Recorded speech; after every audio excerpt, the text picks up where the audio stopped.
Hello बच्चों, आज हम निदानात्मक कक्षा हेतु मॉड्यूल विज्ञान कक्षा 10वीं अध्याय 7 जीव जनन कैसे करते हैं के बारे में अध्ययन करेंगे। उनके प्रश्नों के उत्तर को जानेंगे।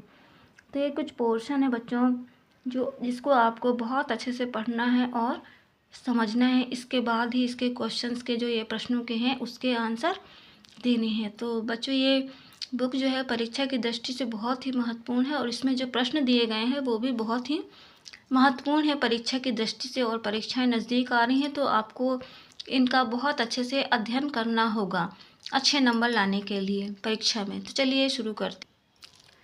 ये सारा पोर्शन दिया हुआ है बच्चों, तो आपको बहुत अच्छे से पढ़ना है। पौधों में कायिक जनन, पुष्प के विभिन्न भाग, पुष्प में कौन कौन से भाग होते हैं, इन सभी का आपको बहुत अच्छे से अध्ययन करना होगा, तभी आप इनके प्रश्नों के उत्तर को परागण, मनुष्य में जनन तंत्र, इन सभी के आपको पढ़कर इनका बहुत अच्छे से अध्ययन करके इसके बाद इनके प्रश्नों के उत्तर को हम जानने का प्रयास करेंगे। बच्चों ये वस्तुनिष्ठ प्रश्न है 1 नंबर के।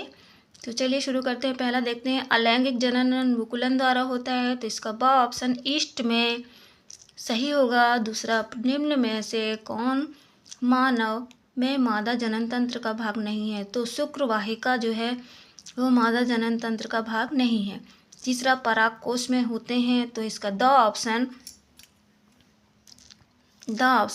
परागकण सही होगा। चौथा, नर युग्मक एवं मादा युग्मक के संलयन की क्रिया कहलाती है, तो इसका सही ऑप्शन होगा निषेचन। पांचवा, अंडक का शीर्ष भाग क्या कहलाता है, तो अंडक का शीर्ष भाग वर्तिकाग्र कहलाता है। प्रश्न छठवां, कायिक प्रजनन होता है, तो कलिकायन भी होता है, कटिंग और डाल लगाना सभी में कायिक प्रजनन होता है। प्रश्न सातवां, मानव में निषेचन कहाँ होता है, तो मानव में निषेचन जो होता है वो अंडवाहिनी में होता है। प्रश्न आठवां, पुष्प के कितने भाग होते हैं, तो पुष्प के 4 भाग होते हैं। प्रश्न 9वां, बीजांड निर्माण करता है, तो बीजांड बीज का निर्माण करता है। प्रश्न दूसरा, रिक्त स्थानों की पूर्ति कीजिए, तो पहले खाली स्थान में बेटा आएगा स्वपरागण। दूसरे खाली स्थान में जब पुष्प में पुंकेसर अथवा स्त्रीकेसर में से कोई एक जननांग उपस्थित होता है तो पुष्प एक लिंगी पुष्प कहलाते हैं। तीसरा, यदि एक पुष्प के परागण दूसरे पुष्प पर स्थानांतरित होते तो यह प्रक्रिया पर परागण कहलाती है।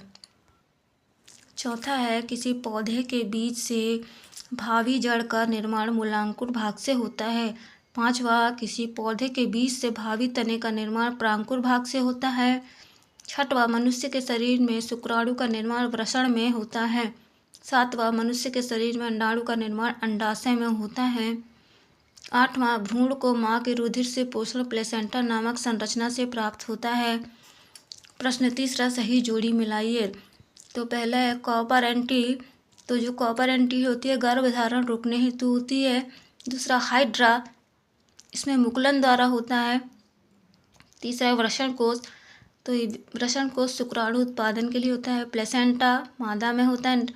टेस्टोस्टेरोन नर जनन हार्मोन है। एक वाक्य में उत्तर देखते हैं। प्रश्न पहला, सजीवों में अपने ही समान आकृति रूप के नए जीव को उत्पन्न करने की क्षमता जनन कहलाती है। दूसरा, लैंगिक प्रजनन से युग्मक का निर्माण होता है। तीसरा, पौधों में लंबाई की वृद्धि को ऑक्जेनोमीटर यंत्र की सहायता से मापा जाता है। चौथा, वृषण का कार्य शुक्राणुओं को उत्पन्न करता है। पांचवा, मादा में अंडाशय की संख्या 2 होती है। अगला है, मादा का यौवन आरंभ कब प्रारंभ होता है, तो इस उत्तर होगा 12 वर्ष से 14 वर्ष के बीच में यौवन आरंभ हो जाता। प्रश्न सातवां, प्रजनन किसे कहते हैं, तो अपने समान संततियों को उत्पन्न करना प्रजनन कहलाता है।